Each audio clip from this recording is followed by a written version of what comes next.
Fala pessoal, boa tarde, como é que vocês estão? Tudo bem? Então diretamente aqui de Viena para vocês, mais uma live, você bem informado, você mais rico.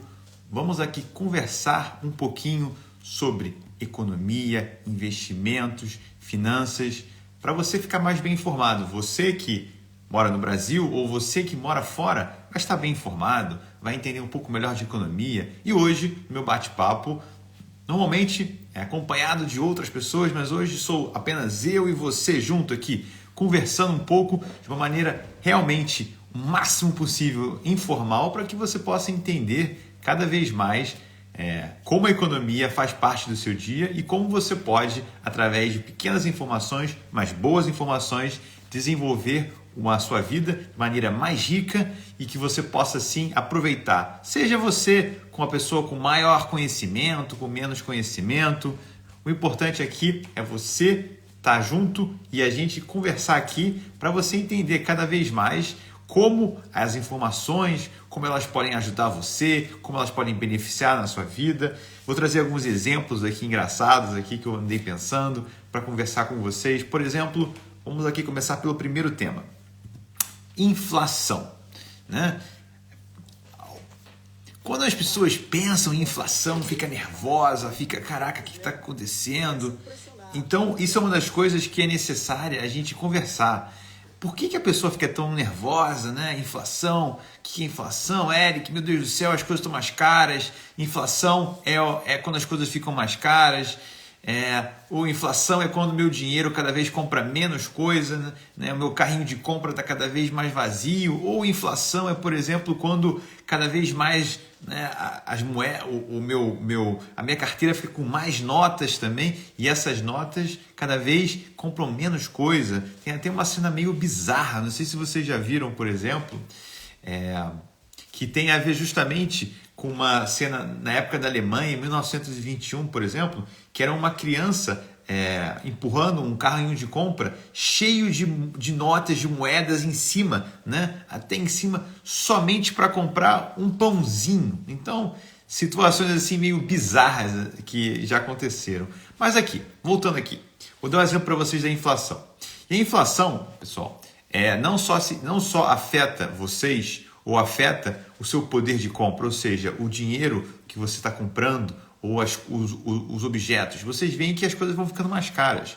Só que tem um detalhe também que na indústria ocorre, que os preços ficam mais caros, mas muitas vezes os produtos ficam menores. Os produtos ficam menores, exatamente isso. Eu trouxe um exemplo perfeito aqui, fisicamente, para elucidar o que eu estou falando. Vamos aqui, 2 latinhas. Temos essa latinha aqui, sem querer fazer propaganda, mas já fazendo aqui. Essa latinha aqui, por exemplo, de Pepsi, uma lata normal, 330 ml, que vende aqui na Europa. Comparando, por exemplo, com uma outra latinha pequenininha, de Coca-Cola. E essa aqui tem 150 ml. 150 ml e essa aqui tem 330 ml. Vocês veem aqui, os dois são latinhas normais de refrigerante. Por que na época de hiperinflação as indústrias começam a vender esse tipo de produto menor? A resposta, você sabe.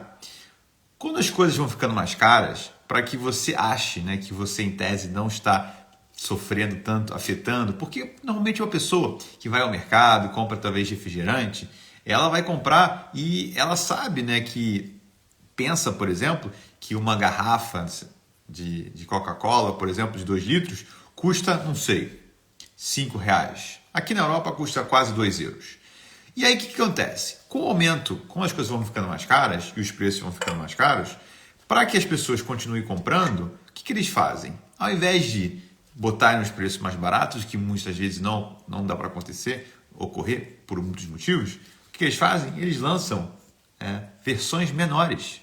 Versões menores justamente para que você, né, compre as coisas, né, continue comprando, só que você vem menos de conteúdo. Então, um exemplo prático, assim, vamos supor que uma latinha dessa custasse, por exemplo, R$2.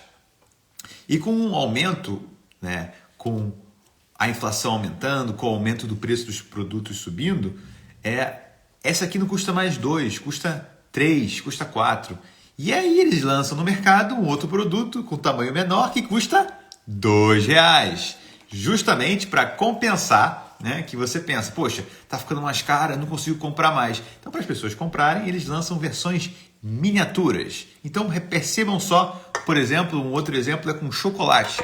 As pessoas vão comprar o chocolate e o chocolate normalmente vai diminuindo a quantidade de gramas que vem numa barra de chocolate, né? Justamente para isso, né? Eles vão diminuindo o conteúdo, o preço fica mais ou menos o mesmo e você pensa, né, que você não está sendo afetado. Então, em situações, né, de inflação, os produtos vão diminuindo, né?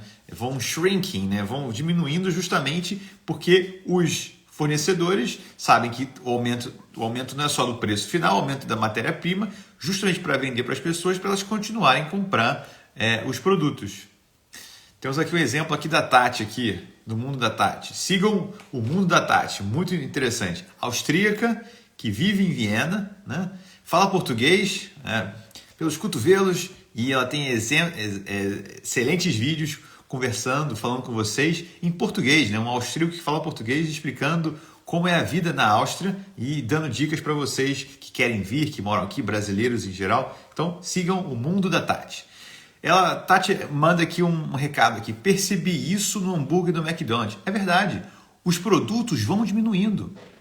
Isso é uma coisa muito bizarra. O hambúrguer do McDonald's, a latinha, por exemplo, né, de refrigerante, a barra de chocolate. E aqui tem vários exemplos. O pacote de biscoito, por exemplo, ou bolacha. Né? O pessoal de São Paulo sempre briga comigo quando eu falo biscoito. Bolacha para alguns, né? Então, o tamanho vai diminuindo dos produtos, justamente para poder compensar essa perda, esse aumento de preço, para que as pessoas justamente possam continuar consumindo. Então, tomem cuidado. A inflação pode ser aumento de preços, mas a inflação gera diminuição do tamanho dos produtos. Tomem cuidado. O outro assunto que eu queria conversar com vocês aqui, rapidamente, é sobre... Novamente, seguindo aqui, vou entrar aqui um pouco na questão da Europa. Peguei alguns jornais na rua, por exemplo, jornais aqui de Viena, que são fornecidos, né, gratuitamente, e falando um pouco sobre, né, como é que está acontecendo com a inflação. Eu estava falando do Brasil, vamos entrar aqui um pouquinho na Europa, né, e na Áustria aqui, já que eu moro na Áustria, vamos falar aqui um pouquinho dela. No Brasil, a inflação, se não me engano, está 3,5%. Eu vou passar aqui, vou dar uma olhada aqui para vocês, para justamente, vamos lá, está 3,16% nos últimos 12 meses, tá bom? 3,16%. Guardem esse número, galera, 3,16% no Brasil, tá? Aqui na Áustria, a inflação, né, acumulada de 12 meses está a 7%. A Alemanha, 6,5%. E na zona do euro, 5,3%. Quais são os países, né, que estão nessa zona do euro que usam o euro? A Eslováquia, a Croácia, a Lituânia, a Áustria, a Alemanha, a Itália, a Eslovênia, a Holanda, a França, a Grécia, a Espanha, o Luxemburgo e a Bélgica. Desses 20 países que eu falei, o país com a maior inflação na zona do euro é a Eslováquia, com uma inflação de 10,2%. E o menor de todos é a Bélgica, com uma inflação de 1,6%. E o Brasil estaria 3,16%. O Brasil seria um dos países, se estivesse dentro da União Europeia, com menor inflação que tem. Então, para você ver, isso é algo que está nos jornais aqui, né? Diretamente que a gente vê aqui em Viena. Uma outra coisa também que é importante falar aqui, que é um outro assunto bastante bem grande assim, é a questão, por exemplo, dos aluguéis, né? Os aluguéis aqui estão cada vez mais aumentando aqui na Áustria, em Viena. E as pessoas, né, acabam não... Essa história que eu estava brincando, né, dos itens diminuírem, né, o tamanho, as pessoas acabam procurando apartamentos menores. Apartamentos menores acabam sendo mais demandados, né, pelas pessoas, porque elas sabem, né, que em tese, por mais que vá aumentar o aluguel, sejam valores assim mais acessíveis. Então, isso acontece de maneira assim muito forte dentro, né, da Áustria e da União Europeia em geral, né, quando você aumenta muito os preços das coisas, né? E os imóveis, por isso que, por outro lado também, quando a gente está pensando no lado da pessoa que compra o imóvel, e no Brasil, comprar imóvel, comprar o seu tijolinho, sempre foi muito demandado e foi sempre muito visto assim como algo interessante. E aqui na Europa não é muito diferente, as pessoas acabam comprando muitos imóveis justamente pela facilidade que eles têm de reajustar o preço quando há uma inflação muito alta ou quando há, por exemplo, aumento de preços muito grande na economia, os aluguéis são reajustados. Então as pessoas, em tese, que são donas dos apartamentos, elas tem ativamente um reajuste, né, do ganho que elas têm do aluguel. O aluguel nada mais é, né, que um percentual específico do valor total, né, do imóvel quanto ele vale. Então o aluguel nada mais é que um percentualzinho que você está pagando todo mês, né, para o dono do imóvel daquilo.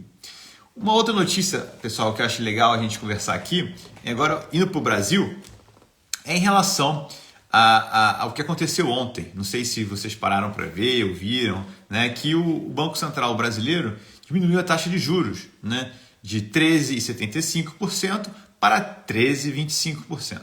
Por mais que esse seja um assunto que seja muito demandado, debatido entre as pessoas, isso é bom, isso é ruim, caramba, o que vai acontecer? Isso é algo que tem uma ideia por trás, uma ideia econômica por trás, uma ideia que tem a ver justamente com o porquê, né?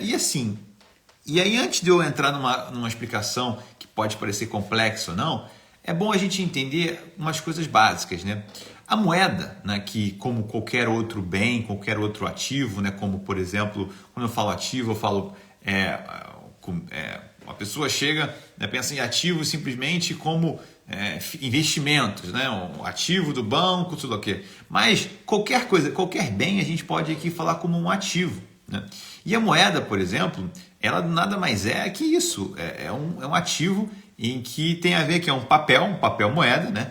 Que não tem lá. Isso é uma coisa interessante. A moeda que está em circulação na nossa economia não está lastreada ao ouro, né? O padrão ouro acabou em 1971, com o fim do acordo de Bretton Woods, né? O padrão ouro não existe, então o que acontece é que a moeda ela tem uma visão, chama-se moeda fiduciária. Fiduci significa credibilidade, uma moeda que tem a ver com a credibilidade das pessoas diante do Banco Central. Se o Banco Central, a instituição maior, o banco dos bancos da economia, por exemplo, tem uma credibilidade perante os cidadãos, o que significa credibilidade, Eric? Quer dizer que as pessoas acreditam que aquela moeda realmente tem aquele valor, acreditam que aquele Banco Central vai fazer o melhor para manter o poder de compra da moeda, ou seja, não deixar a moeda desvalorizar tanto. Isso tudo, por exemplo, tem um papel importantíssimo na hora da gente entender a necessidade, né, de acreditar na moeda, né? Então, países, né, vou dar um exemplo aqui que o pessoal às vezes fica pisando muito falando nesse país. A Venezuela, por exemplo, é um país em que nem os cidadãos venezuelanos utilizam a moeda como meio de pagamento, ou seja, as pessoas preferem usar dólar, criptomoedas como Bitcoin, ou usar moedas de países vizinhos, por exemplo, como a Colômbia, o peso colombiano. Os venezuelanos muitas vezes preferem usar a moeda do país vizinho a usar a deles, porque a moeda deles não tem credibilidade alguma. Não estou aqui desmerecendo a Venezuela ou qualquer outro país. Estou dizendo uma realidade. As próprias pessoas acabam não acreditando. Então aquela ideia de fiduciária, fidus, que dá credibilidade, a moeda não tem credibilidade. As pessoas acabam não utilizando ela na hora dos pagamentos do dia a dia dela. Essa moeda é uma moeda simplesmente que é colocada de lado, porque ela não tem valor. Ela virou simplesmente moeda, papel qualquer. E esse é o perigo quando um banco central ou quando um país perde aquela credibilidade maior, que é justamente a valorização da moeda dela. A moeda nacional é uma coisa muito importante. E isso atrapalha muitas vezes na hora de exportar, na economia, importar. Como é que você vai fazer uma paridade, ou seja, você vai comparar uma moeda estrangeira com uma moeda que não tem nenhuma credibilidade, uma moeda que não tem nenhum valor? Isso é muito perigoso, porque isso acaba... É um mecanismo de que os preços que tem na economia, e o câmbio é o preço da sua moeda diante de uma moeda estrangeira, ela acaba perdendo a confiança e as pessoas acabam não entendendo qual é o valor. Então, naturalmente, elas acabam nem utilizando aquela moeda mais como um padrão de comparação. A Argentina está vivendo algo muito parecido no momento, em que as pessoas acabam aumentando tanto a inflação e que elas acabam pensando, cara, para que é isso? Né? Para que serve? Mas, bom, a inflação nada mais é que é como o Banco Central ou um país perdeu completamente a mão do que está acontecendo, abandonou bom, e a ideia principal, né, de aumento, agora a gente entra no nosso assunto, aumento da taxa de juros para combater alguma coisa que é a inflação, que na verdade é um mecanismo moderno que existe de você aumentar, diminuir a quantidade de moeda em circulação.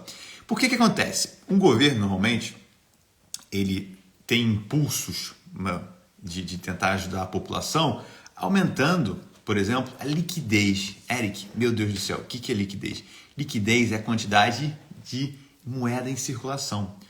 Quando a inflação vai diminuindo, por que há tanta briga, por exemplo, nesse caso do governo falando, por que não diminui a inflação está muito alta? Por quê? Tem um motivo reto, um motivo óbvio. Quando a inflação está muito alta, ou nesse caso, quando a taxa de juros está muito alta, essa taxa de juros acaba atrapalhando justamente as pessoas a tomarem crédito. Então, a economia ela funciona muito através de incentivos. Então, se a taxa de juros, se o custo, né, de pegar dinheiro no momento agora é muito alto, as pessoas acabam diminuindo a capacidade na economia de você pegar um empréstimo, de uma pessoa, por exemplo, investir um empresário investir numa construção, ou você mesmo tomar uns juros para poder comprar uma casa, ou para você simplesmente, não sei, começar o seu business, o seu negócio, você como microempresário. E é por isso que é importante. E o que acontece é justamente que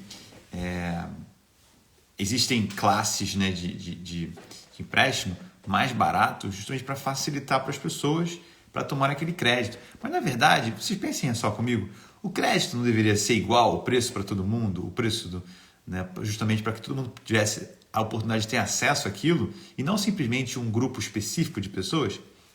Pensem nisso. Bom, fiz essa deixa para vocês aí, para entender um pouquinho sobre isso. Quem quiser saber um pouquinho mais sobre melhor em detalhes, né, como funciona, talvez as oportunidades que tem agora em juros em queda. Será que tem oportunidade interessante aí para você? Bom, esse é um grande papo aí que a gente pode ter um vídeo bem legal. Bom, interessante é isso, né? Basicamente eu queria contar para vocês, relevar um pouco da informação, né, dessa semana e é isso, mantê-lo bem informado. Então, obrigado a todos, um grande abraço e até a próxima. Tchau, tchau.